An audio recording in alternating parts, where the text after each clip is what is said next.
이스라엘의 복절기 가운데 네 번째로 마지막 절기요. 또 예수님 초림 사건의 마지막을 장식하고 있는 오순절 사건이 오늘 본문에 소개되고 있습니다.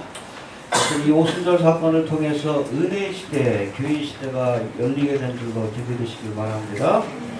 해봅시다. 보라. 지금은 은혜 받을 만할 때요. 구원의 날이로다. 이 은혜 시대가 언제부터? 오순절 성령이 강림하시고 누구든지 주의 이름을 부르기만 하면 구원받는 할렐루야.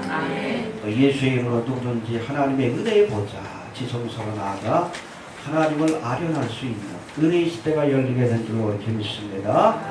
그래서 여러분 이스라엘의 7대절기가 있죠. 이 7대절기 자체가 사실은 하나님의 구속사를 보여주는 예표적인 사건이라고 볼 수 있습니다. 첫 번째 봄절기가 네 가지가 있는데 첫 번째 절기가 뭡니까?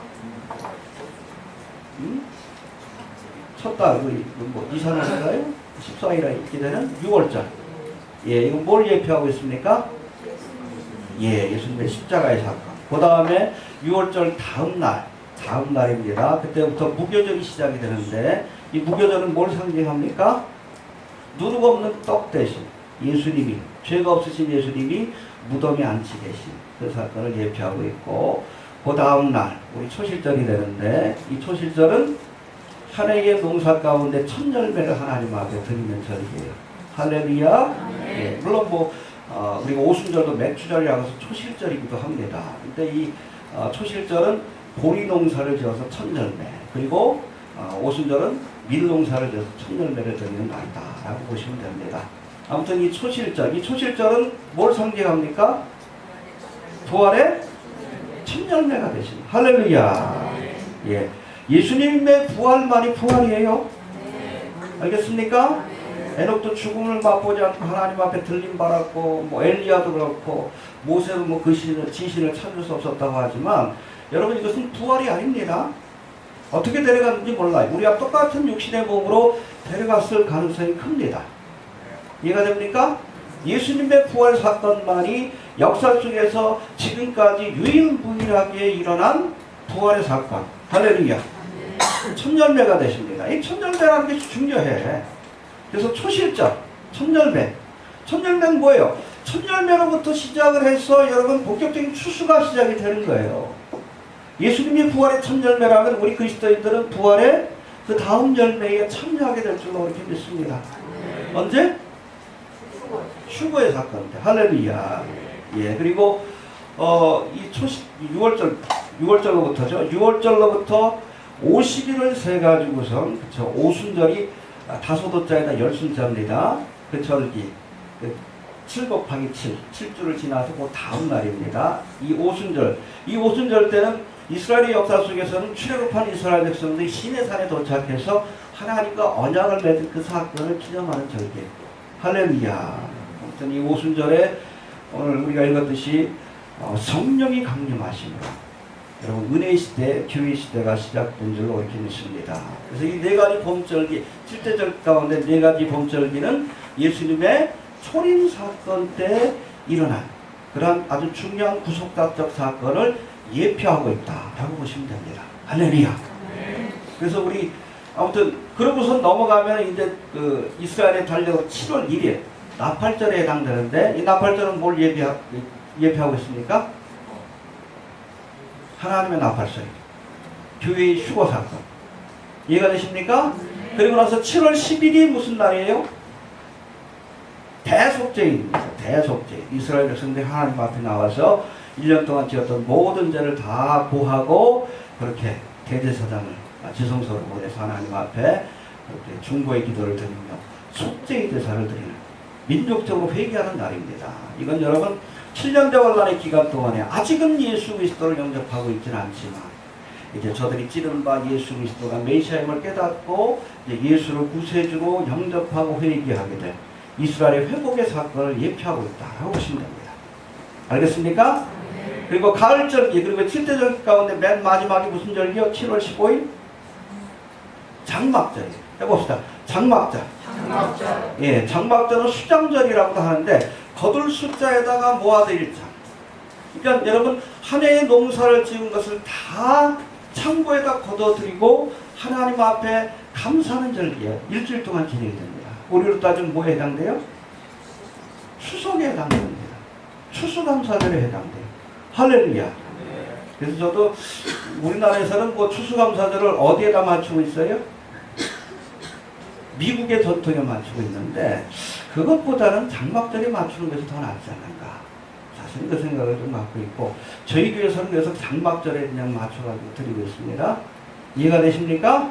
예, 이거는 여러분 장차 예수님께서 이 땅의 모든 영혼들을 다 거두시고 하나님의 백성들을 거두시고 심판을 끝낸 뒤에 추수는 심판을 상징하니까 이 땅에 강림하셔서 재림하셔서 장막은 여러분 특별히 이스라엘 백성들이 광야 40년 동안 어디에서 머물렀습니까? 장막, 텐트. 심지어 하나님도 어디에 머무셨어요? 장막. 하나님이 머무신 곳은 좀 거룩한 장막이라는 뜻에서 뭐라고 했습니까? 성막.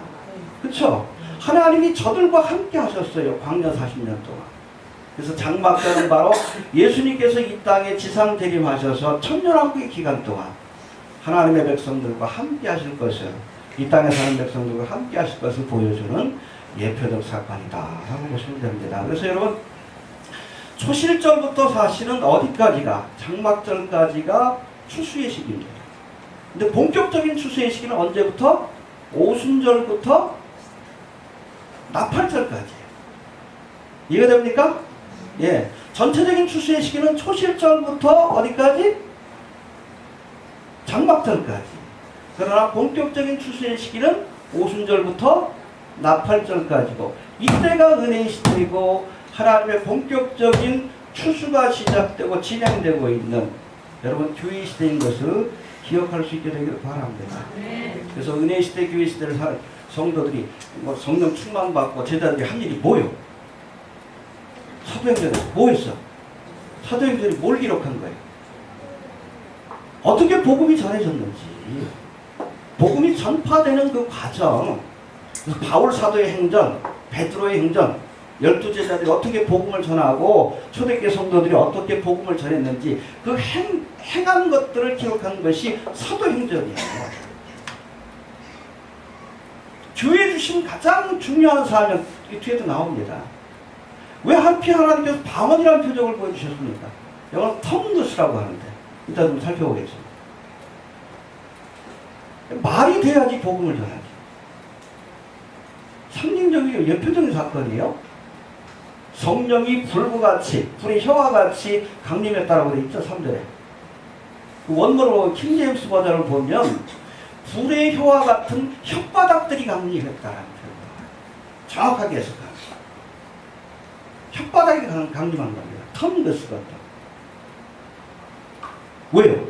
성령은 전도의 영이기 때문에 그렇습니다. 복음 전하라고 표적적으로 보여주신 은사예요. 성령을 주신 분명한 이유가 뭡니까? 복음을 전하라는 거예요. 교회 시대 때 우리가 해야 할 사명이 뭐예요? 그렇죠. 지상대명령 우리 마태복음 28장에서 살펴봤잖아. 사도행전 1장 8절에서도 온 유대와 사마리아와 땅끝까지 이르러 내 증인이 되라. 성령 충만받은 복음 전해야 합니다. 왜 주님께서 재림의 날짜를 이렇게 늦추시는가? 휴거의 날짜를. 이유는 한 가지예요. 아직 주님께서 거두어야 될 영혼들이 있기 때문에 시간을 조금 더 주시고 계시는 거예요. 여러분들이 열심히 나가서 복음을 전해야 주님의 오심도 빨라지는 겁니다. 감당합시다. 여하튼 이 구속사에서 오순절의 사건이 우리가 의미하는 것이 무엇인가? 할렐루야. 그래서 교회는 지금 우리가 살고 있는 그런 시대는 이스라엘 절기로 따질 때 오순절과 나팔절의 그 어느 시점이다. 그러나 나팔절이 임박한 은혜의 시대가 이제 끝나가는 그런 마지막 때를 살고 있다라고 보시면 됩니다. 할렐루야. 열심히 전합시다. 회개하라. 열심히 전합시다. 열심히 전해야 또 주의 오신 분이 또 빨라지는 거예요. 열심히 할 수 있게 되길 바랍니다. 아무튼 오순절 사건을 통해서 초대교회가 탄생함으로 그동안 이스라엘이 중심이 되었던 구속의 사역이 어디로 옮겨지게 돼요? 이방인 중심인 교회로 옮겨지게 됩니다. 알겠습니까? 로마서 11장의 말씀처럼 원래 청감나무 가지를 통해서 이스라엘을 통해서 선교의 열매를 얻기를 원했지만 저도 이것을 거부해 선민의식에 빠져가지고 우리 특별한 민족이야. 이방인들을 개처럼 취급하고 원래 하나님께서 이스라엘 백성들을 뭐라고 부르셨어요? 너는 거룩한 백성이요 제사장 나라. 해봅시다. 제사장 나라가 될 것이다. 제사장의 역할이 뭐예요? 죄인과 하나님을 연결시켜주는 역할. 선교적 사명이에요. 제사장 나라가. 근데 그거 안 하니까 하나님께서 그 영혼은 구원해야 되겠고 그러니까 저들을 끊어내시고 거기에 돌감람나무 가진 교회를 접붙여서 이방인이 된 교회를 통해서 선교의 열매를 2000년 동안 지금 맺고 계시는 거예요. 교회 여러분 존재의 이유는 처음부터 끝까지 선교입니다. 이해가 되십니까? 복음을 증거하라고 하나님께서 우리에게 은혜를 주시고 이 땅에 교회를 세워주신 거예요. 그렇지 않다고 우리가 예수 믿는 순간 곧바로 천국 가는 게 낫지. 왜 힘든 이 땅에 남겨두십니까? 빨리 지금이라도 주님 오시면 되지. 왔으면 좋겠는데. 시간을 주시는 이유는 하나밖에 없어요. 아직도 복음을 듣지 못한 사람들. 그 영혼들에게 우리가 복음을 전하는 거예요. 회개하라. 예, 그것밖에 없어요. 그것밖에. 알겠습니까? 예.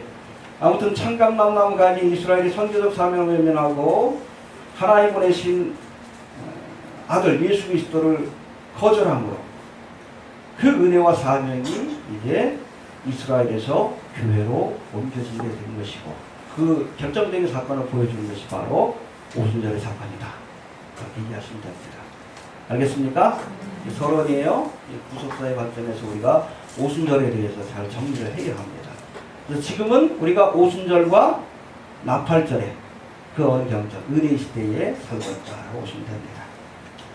아무튼 이 오순절의 사건에 대해서 우리 본문을 통해 조금 더 살펴봅니다.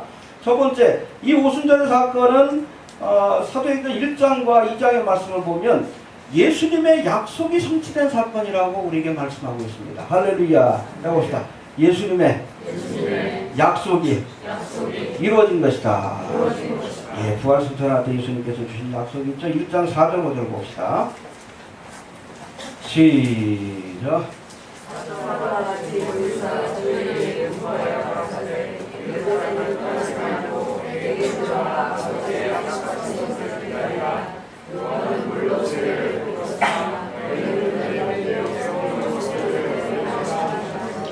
할렐루야. 약속하신 것을 기다리라. 약속하신 것이 뭐예요?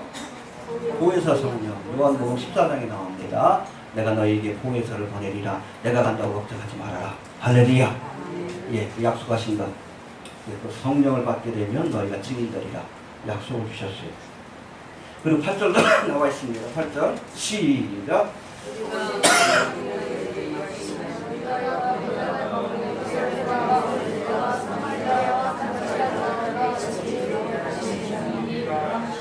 예, 성령을 보내리라. 또 성령을 받게 되면 이제는 비로소 증인의 사명을 감당하게 될 것이다. 할렐루야. 이 오순절의 사건을 통해 주님의 약속이 성취가 됩니다.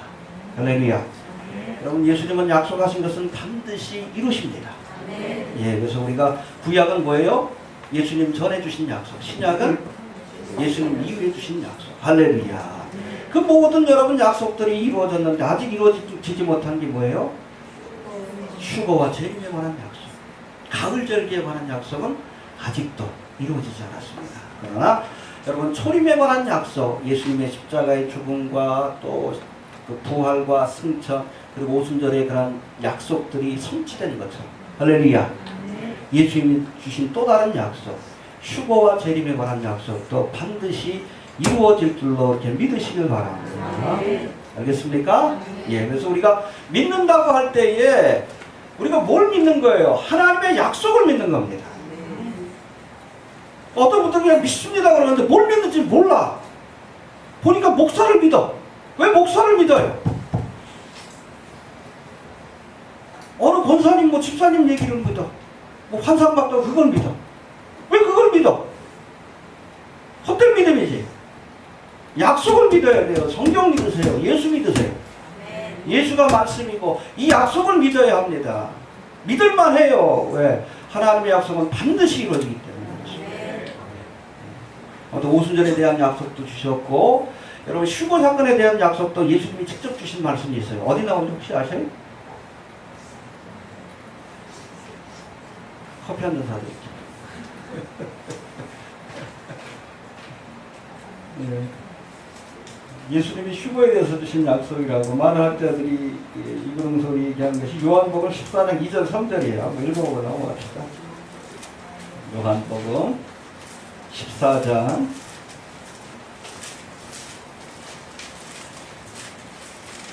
2절 3절입니다.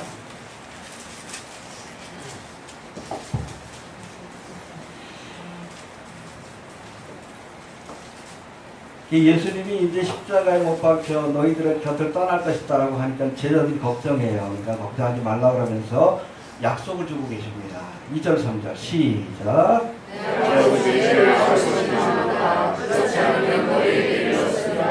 내가 너희를 위하여 소설을 예비하러 가노니 가서 너희를 위하여 소설을 예비하면 내가 가서 너희를 위하여 나 있는 곳에 너희도 있게 하리라. 이게 휴거에 대한 약속이에요. 이게 뭘 배경을 한 거예요, 이 말씀이? 그렇죠? 신랑이 신부하고 언약을 하고 나면 그 다음에 어딜 가? 신부와 머물 처소를 예비하러 갑니다. 아버지 집에. 처소가 예비되면 신부를 데리러 옵니다. 나팔소리와 함께. 할렐루야. 나가서 말씀하고 있습니다.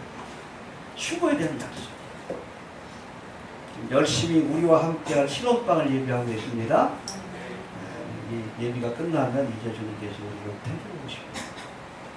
일단은 환난과 심판이 임하기 전에 할렐루야.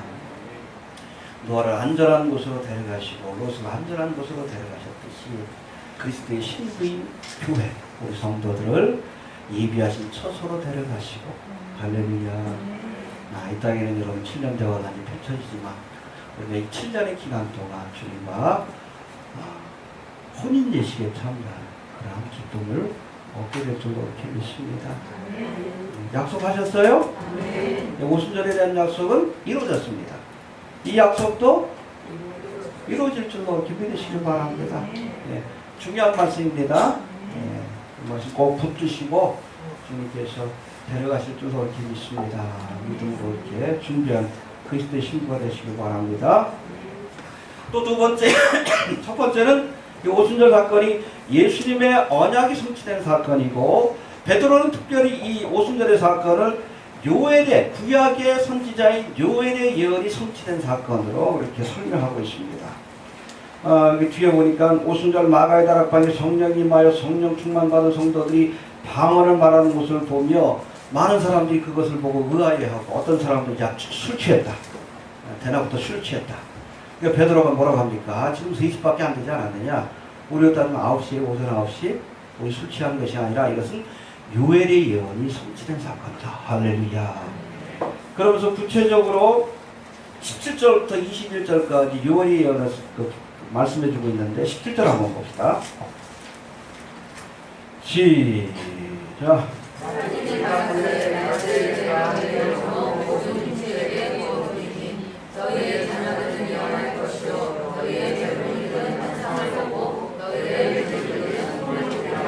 할렐루야. 예. 이게 이 요엘의 예언이 뭐 본문에 다 나와 있지는 않아요. 우리 좀 원문을 한번 살펴봅시다. 요엘 2장 28절부터 32절까지인데 1273페이지입니다. 자, 봅시다. 구약성경 요엘. 성경은 달라붙은 페이지는 맞을 거예요. 1273페이지입니다.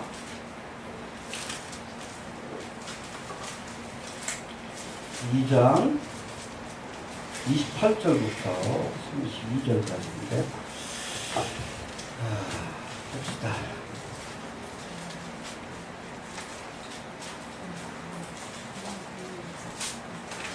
28절 29절 봅시다. 시작. 그 후에 내가 내 신을 만민에게 보여주리니 너희 자녀들이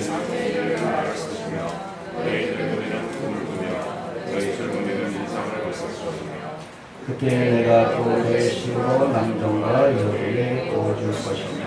할렐루야. 이 예언은 성취되었습니다. 오순절의 사건에 관한 예언이에요. 초리의 사건. 알겠습니까? 뒷부분부터 있는 말씀은 재림에 대한 예언이에요. 예언이 섞여 있어요. 우리가 구약의 예언이라든지 예언서를 연구할 때도 이미 성취된 것들은 성취된 것으로 보고 같이 뒤섞여 있는 예언의 말씀이라 할지라도 아직 성취되지 않은 것들은 미래에 이런 일들이 있겠다라고 우리가 예측하면 됩니다.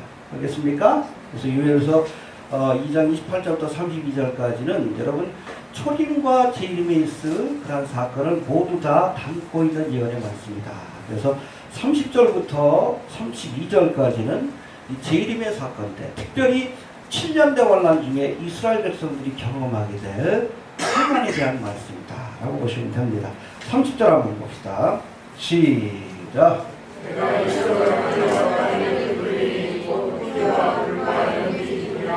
여호와의 크고 두려운 날이 이르기 전에 이 예표적 사건이 언제 일어날 거예요? 7년 대환란. 알겠습니까? 그래서 여러분 일곱인과 나팔과 대접의 재앙으로 이어지는 그 재앙에서 우리가 살펴볼 때에 피의 재앙이 있어요. 바다가 강이 피로 변화. 하늘에서 피가 떨어지고 그런 예언들이 있습니다. 그래서 요한계시록 8장 7절에 보니까 피 섞인 우박이 하늘에서 떨어지고 불과 함께 떨어지고 피와 불이죠. 알겠습니까? 또 계시록 8장 8절에 보니까 두 번째 나팔이 불매 불붙은 큰 산이 바다에 떨어지고 불입니다. 피와 불. 또 연기에 대한 말씀이 있어요. 이건 요한계시록 9장 2절에 보니까 다섯 번째 나팔이 불 때 무슨 재앙이에요? 무적행에서 옹기장과 같은 연기가 올라와 황충의 재앙이 시작된다는 말씀이죠. 피와 불과 연기. 그렇죠? 그리고 31절 한번 봅시다. 여호와의 크고 두려운 날이 이르기 전에. 이건 7년 대환란으로 볼 수도 있지만 사실은 7년 대환란의 그 기간 중에서도 후 3년 반 직전에 있을 사건으로 우리가 해석을 할 수도 있습니다. 근데 요한계시록 6장 12절에 보니까 여섯째 인이 띄어졌을 때에 해가 총담과 같이 어두워지고 달빛이 핏빛으로 변했다는 말씀이 있습니다. 알겠습니까? 해가 어두워지고 달이 핏빛으로 변하리라. 뭐예요? 7년 대환란에 있을 그런 환란에 대한 말씀입니다. 할렐루야. 알겠습니까? 재림의 사건 때. 그리고 32절 한번 봅시다. 시작.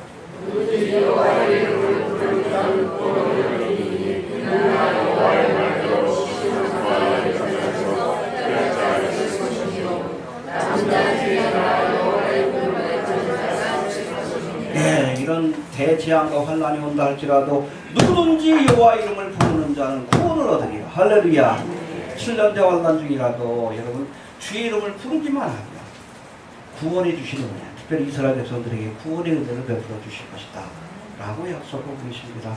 할렐루야.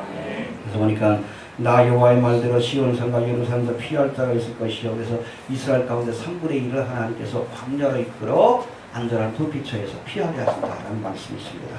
할렐루야. 남은 자 중에 나 여호와의 부름을 받을 자가 있을 것입니다. 예수님의 지상 재림을 지켜볼 자들도 있을 것이다. 알겠습니까? 그래서 요엘서의 예언 28절부터 29절까지 2장 이거는 오순절의 사건에 관한 초림의 사건에 관한 예언의 말씀이고 30절부터 32절까지는 재림의 때 있을 사건에 대한 예언의 말씀이다 라고 보시면 됩니다. 알겠습니까? 네. 이것도 마찬가지예요. 하나님께서 주신 예언은 반드시 그렇죠. 오순절에 대한 예언 요엘서 2장 28절과 29절에 관한 예언의 말씀이 성취되었으니 30절부터 32절 7년 대환란에 관한 예언의 말씀도 성취될 것을 믿고 믿음으로 준비해야 휴거됩시다. 알겠습니까? 이 말씀은 우리가 상관없는 것이다. 이해가 됩니까? 자, 세 번째, 약속을 믿고 기다리는 자에게 성령이 부어졌습니다. 1절 한번 봅시다. 1절. 2장 1절. 시작.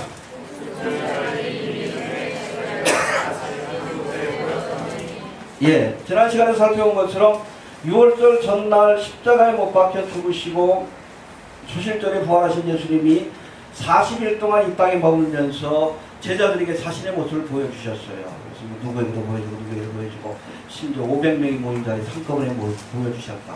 보여주실 때마다 무슨 말씀을 주셨겠어요? 예루살렘을 떠나지 말고 내가 너에게 약속한 것을 기다려라. 당부의 말씀을 주셨을 거예요. 그러나 그 당부의 말씀을 믿고 끝까지 기다린 사람들은 몇 명? 120명밖에 안 됐다고.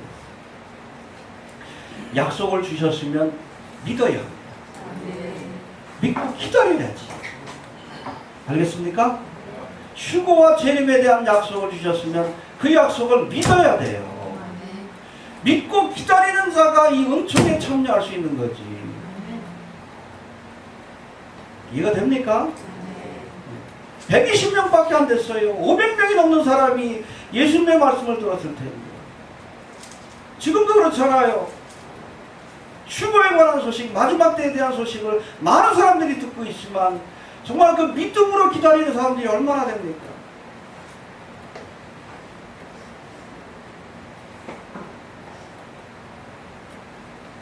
믿고 기다려야 여러분 휴거에 참여하지 않을까요?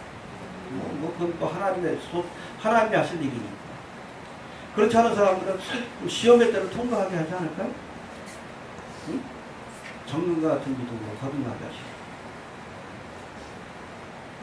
약속을 주셨으면 믿어야 합니다. 너희에게 인내가 필요합니다. 하나님이 약속하신 것을 얻기 위한 것이다. 끝까지 인내하고 기다리는 자가 오순절의 은혜를 경험한 것처럼 2000년 전에 휴거의 사건에도 참여하게 될 줄, 나팔절의 사건에도 참여하게 될 줄로 믿으시기 바랍니다. 해봅시다. 약속하신 것을 믿고 기다린 자가 오순절의 은혜를 경험했다. 지금도 마찬가지입니다. 나팔절에 대한 약속을 믿고 기다리는 자가 이 은혜에 참여할 수 있지 않을까요? 하나님의 주권이니까 제가 단정 짓지는 못합니다. 그렇죠? 네 번째, 오늘 본문에 흥미로운 말씀이 나오는데 2절부터 4절까지 보면 오순절날 성령이 강림하는 그런 장면이 묘사되고 있어요. 구체적으로 2절 한번 봅시다. 시작.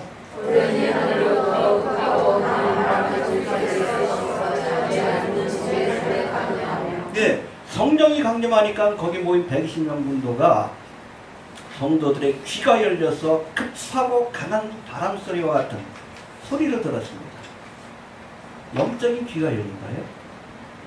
이해가 되십니까? 예. 그 다음에 3절 봅시다. 시작.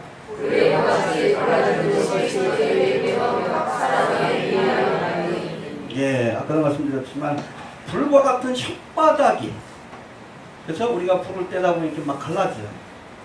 그런 혓바닥이에요. 혓바닥. 킹제임스 버전 원어를 보면 혓바닥이 사람들 머리 위에 이렇게 따르는데 불과 같은 혓바닥이 눈이 열려서, 영안이 열려서 신령한 것을 보게 되었어요. 할렐루야. 그래서 해봅시다. 귀가 열려 듣고 눈이 열려 보게 되었다. 그러고 나서 마지막이 뭐예요? 4절 시작.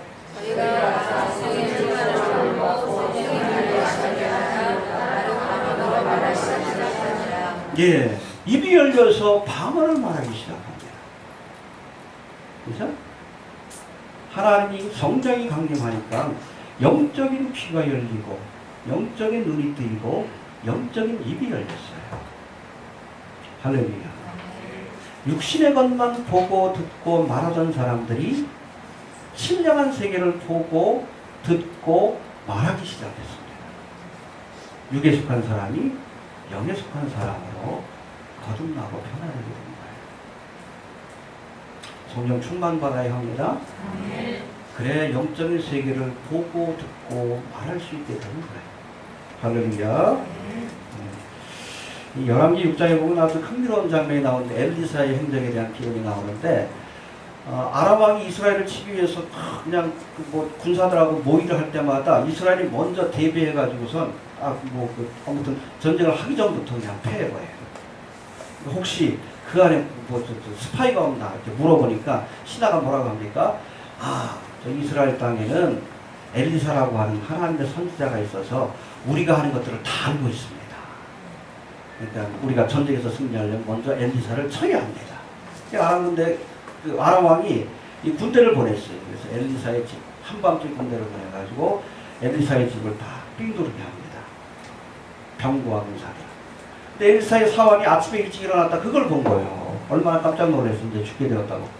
호들갑다니까 그때 엘리사가 아주 흥미로운 말씀을 해요. 해봅시다. 두려워하지 말라. 우리와 함께한 자가 저와 함께한 자보다 많다. 할렐루야. 걱정하지 마라. 아람의 군대들이 둘러쌌다고 걱정하지 마라. 우리와 함께한 자가 저와 함께한 자보다 많다. 그리고 사환을 위해서 기도하니까 아람의 군대보다 훨씬 많은 천군 천사들이 불말과 불병거가 아람 군대를 에워싸고 있는 것을 보게 된 거예요. 영안이 뜨인 겁니다. 여러분 세상의 눈으로만 보는 사람들은 세상 일로 인해 두려워하고 염려하지만 영적인 세계를 바라보는 사람들은 어떠한 경우에도 담대한 믿음을 보여주는 겁니다. 왜 여러분 순교가 두렵고 또 직장에서 쫓겨나는 것이 두렵습니까? 육의 눈으로만 보는 거예요. 그보다 훨씬 귀한 하나님의 나라. 그렇죠? 우리 육신의 생명보다 훨씬 귀한 영생이 있다는 것을 보고 듣는 사람들은 두려워하지 않아요. 그렇죠? 그걸 못 보니까 두려운 거지. 직장에서 쫓겨난다고 할 때 120 받고 엉뚱한 소리 하는 거예요. 그걸 못 보니까 하나님의 나라를 못 보니까 이 땅의 삶이 전부인 줄로 알고 육신의 눈으로 보고 듣는 것이 전부인 줄 알고 이 땅에다 목숨을 거는 거 아니에요. 영적인 눈이 어두우니까 두려워하고 그러는 거지. 영안이 열려야 합니다. 성령 충만 받아야 돼요. 이해가 됩니까? 성령 충만을 해봅시다. 성령 충만 받아야 하나님의 나라를 볼 수 있고 하나님의 말씀을 이해할 수 있고 입이 열려 복음을 증거할 수 있는 것이다. 요한복음 3장에 보니까 물과 성령으로 나지 않으면 하나님의 나라에 들어갈 수 없다. 니고데모가 비록 이스라엘의 율법 선생이지만 영생의 도리를 깨닫지 못해. 왜? 성령을 받지 못했기 때문에. 아무리 여러분 성령을 많이 한다고 이해하는 게 아니에요. 성령을 받아야 영안이 뜨이고 귀가 열리고 입이 열립니다. 하늘의 것을 보고 말씀을 이해하게 되고 그리고 입을 열어 복음을 전합니다. 할렐루야. 이해가 되십니까? 또 흥미로운 것은 이렇게 성령이 강림하실 때에 방언의 은사가 임했는데 이건 그냥 특별한 은사예요. 이때만 나타나는 은사입니다. 여기는 일반적인 방언하고 달라요. 그러니까 아무튼 제자들이 하나님의 이름을 찬미하며 복음을 증거하고 그럴 때 거기에 모였던 오순절을 맞이해가지고선 외국에서 찾아온 디아스파라 유대 그리고 유대교를 개종한 이방인들이 그 말을 자신들의 언어로 알아듣게 되었다라고 합니다. 분명히 제자들은 갈릴리 방언으로 얘기하는데 베드로는 갈릴리 방언으로 얘기하는데 듣는 사람들은 다 자기 말로 알아들었어요. 이때밖에 안 나타나는 표적입니다. 특별한 표적이에요. 할렐루야. 인간의 언어가 구음이 하나였다가 흩어진 사건이 있어요. 어디 나옵니까? 바벨탑의 사건. 창세기 11장. 할렐루야. 여러분 창세기 11장에 보면 적그리스도의 예표적인 인물이 누구? nimrod과 그 시대의 사람들이 신안 평지에다가 하나님을 대적하는 바벨탑을 쌓고, 탑이라고 하지만 실제로는 탑 형태의 도시라고 이렇게 알려지고 있습니다. 마천루를 쌓은 거예요. 하나님을 대적하는 일을 하자. 11장 5절에 보니까 하나님이 강림하여, 해보세요. 하나님이 강림하여 저들의 언어를 혼잡케 하심으로 이런 패역한 일을 멈추게 하셨다라고 말씀하고 있습니다. 이렇듯 하나님을 대적하다가 흩어졌던 언어가, 인간의 언어가, 부음이 다시금 하나 되는 사건이 나타났는데 이것이 바로 오순절의 사건이에요. 완벽하게 회복된 건 아니까 표적을 보여주신 겁니다. 해봅시다. 표적을 보여주셨다. 바벨탑의 사건으로 흩어졌던 언어가 오순절 사건을 통해 하나 되는 표적이 나타납니다. 할렐루야. 여러분, 바벨탑 사건 때 인간의 언어를 혼잡케 하신 것은 왜 혼잡케 했습니까? 모여가지고 하나님을 대적하는 일을 했기 때문에 그래요. 지금도 그러고 있잖아. 이 바벨탑의 부회들이, 이모롯의 부회들이. 지금도 똘똘 뭉쳐가지고 하나님을 대적하는 세상 나라를 만들려고 해요. 그게 뭐요? 뉴월드 오더지. 모여가지고 좀 의미 있는 일을 하고 하나님을 기쁘게 하는 일들을 해야 되는데 모여가지고 하나님을 대적하는 일을 해. 그러니까 하나님께서 심판을 내린 거 아니에요. 지금도 마찬가지입니다. 모여가지고 엘리트들이 모여가지고 하나님을 대적하는 일, 죄를 짓는 일들을 행합니다. 저들을 심판하기 위해 주님께서 오시는 거예요. 알겠습니까? 바벨탑, 하나님을 대적하는 일을 하니까 창세기 11장 5절하고 8절인가 나옵니다. 하나님께서 강림하여 그 언어를 흩으셨다. 마지막 때도 마찬가지예요. 예수님이 하나님을 대적하는 세상 나라를 심판하기 위해 강림하신 거예요. 그것이 바로 재림의 사건이에요. 이해되시죠?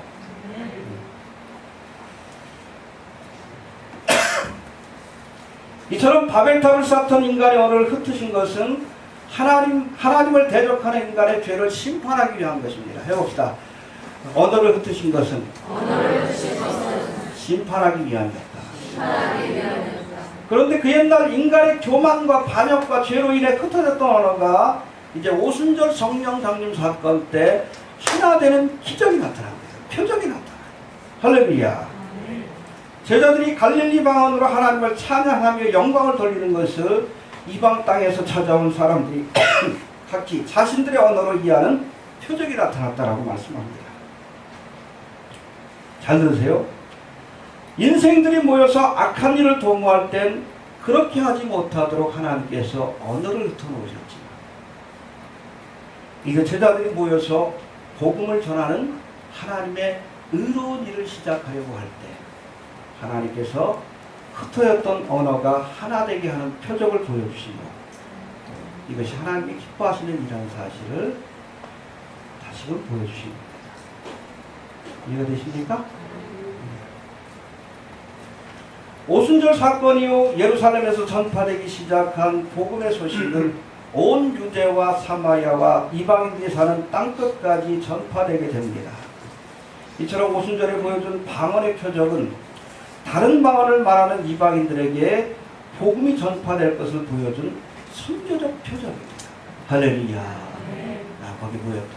그래서 갈릴리 방언을 이야기하면서 자신의 말로 들었던 그 사람들이 이제 복음이 전파되고 이방 땅에까지 하나님의 말씀이 증거될 것을 보여주는 하나의 선교적 표적이다 라고 보시면 됩니다. 해봅시다. 선교적 표적이다. 선교적 표적이다. 선교에서 제일 중요한 게 뭐예요? 언어입니다. 언어예요. 그러니까 여러분, 사도들 가운데 사도 바울을 하나님께서 이방인의 사도. 왜? 헬라어가 되니까. 한 가지 이유예요. 헬라어가 되니까. 베드로는 헬라어 못해요. 이때는 뭐 하나님께서 표적을 보여주셨죠. 베드로는 여러분 보통 가가지고 복음을 전할 때 어디? 유대인들을 대상으로 했어요. 사도 바울은 이방인의 사도를 하나님께 택한 거예요. 왜? 언어가 자유로우니까. 그 당시 헬라어는 지금의 영어와 똑같다라고 보십니다. 저도 저 직장을 줬는데 신학교 졸업하고 할 때 그때 대원들이 한 40명이 됐었는데 그 가운데 들어갈 때 영어 성적이 좋았던 사람들 추려가지고 러시아로 보냈어요. 이게 제일 중요한 자격이 되기 때문에 그렇습니다. 이제 하나님께서 방언의 은사를 주시는 이유가 바로 여기 있어요. 언어가 되어야 복음을 전할 수 있는 거예요. 그래서 여러분, 하나님께서 주신 이 방언의 표적은 성령은 바로 선교의 영이라는 것을 우리에게 보여주신다는 거예요. 해봅시다. 성령은 선교의 영이다. 그래서 여러분 1장 8절에 나오잖아요. 성령이 너희에게 가시면 너희가 예루살렘과 온 유대와 사마리아와 땅 끝까지 이르러 내 증인이 되리라. 해봅시다. 성령은 선교의 영이다. 복음을 증거하고자 하나님 앞에 나설 때 하나님께서 성령 충만해 주십니다. 성령의 능력을 주시는 거예요. 목적이 분명하면 하나님께서 은사를 주시고 은혜를 주시는 거예요. 이해가 됩니까? 해봅시다. 성령은 진리의 영이요 전도의 영이다. 성령 받아야 땅끝까지 가서 복음을 전하는 증인이 될 수 있는 것이고 또 증인의 사명을 감당하라고 주님께서 불의 혀와 같이 갈라지는 성령을 주신 줄로 믿으시기 바랍니다. 또 인간의 꿈을 하나 되게 하신 선교의 영, 성령 충만 받고 땅끝까지 들어 복음을 전하는 귀한 사역을 감당하시기 바랍니다. 성교학자는 지난 시간에 말씀드렸지만 해봅시다. 갈 수 없으면 보내라. 그렇죠? 우리가 지금부터 뭐 이렇게 공부를 해가지고 한다는 게 사실은 힘들어요. 가 계신 우리 선교사입니다. 우리 교회에서도 뭐 필리핀에 계신 민동훈 선교사님, 그리고 헝가리에 계신 조상현 선교사님. 이 조상현 선교사님은 워낙 인재예요. 외대 러시아학과 출신입니다.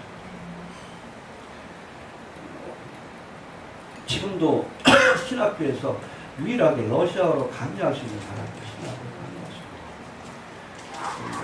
우리 교단의 중요한 신학서도 번역을 했고 이번에 아마 요한계시록 번역을 들어갈 것 같아요. 기도 많이 해주시기 바랍니다. 잘 준비된 일꾼인데 우리가 가진 못하지만 가서 사역하는 그런 분들을 위해서 기도하고 후원해야 합니다. 알겠습니까? 우리 조상현 선교사님들 기도해요. 방언의 은사를 달라. 언어의 은사를 달라는 거예요. 언어의 은사를 주셔서 열심히 성경도 번역하고 그런 일 감당합시다. 아무튼 성령은 선교의 영이십니다. 해봅시다. 성령은 선교의 영이다. 여튼 이런 성령이 강림하심으로 수많은 사람들이 예수를 믿고 구원받고 초대교회가 세워진 줄로 힘내시기 바랍니다. 41절 한번 봅시다.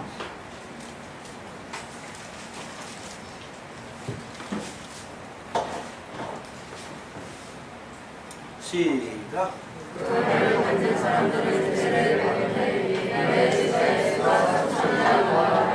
네, 성령 충만 받고 설교하니까 한 번에 3,000명이 회개하고 돌아오는 역사가 나타나.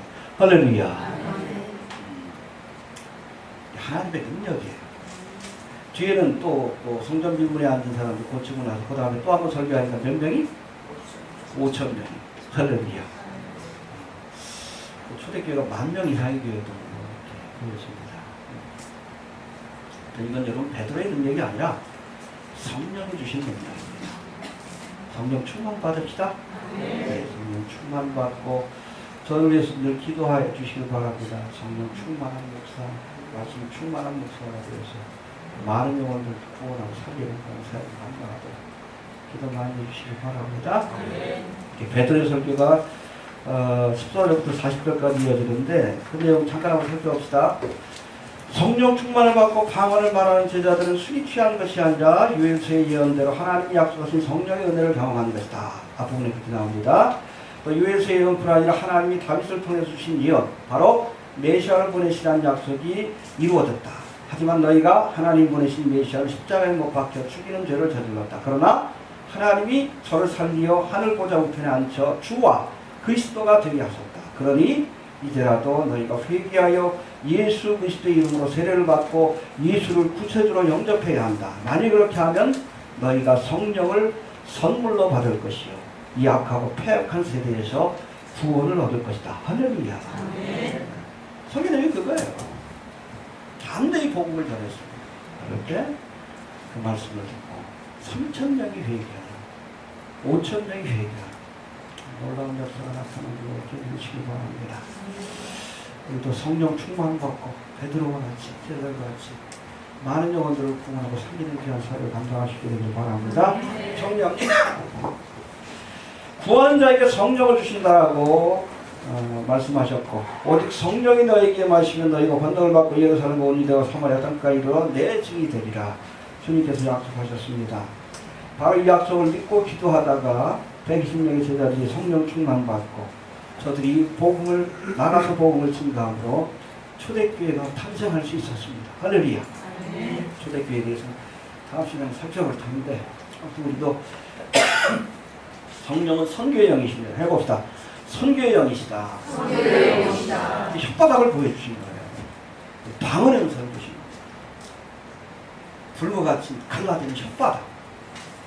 왜? 입을 벌려서 복음을 전하라. 성령 받았어. 성령 충만받고 열심히 가는 곳마다 열심히 복음을 전가 우리 모두가 되시길 바랍니다. 주신 말씀을 들고자 합니다. 하나님을 감사합니다.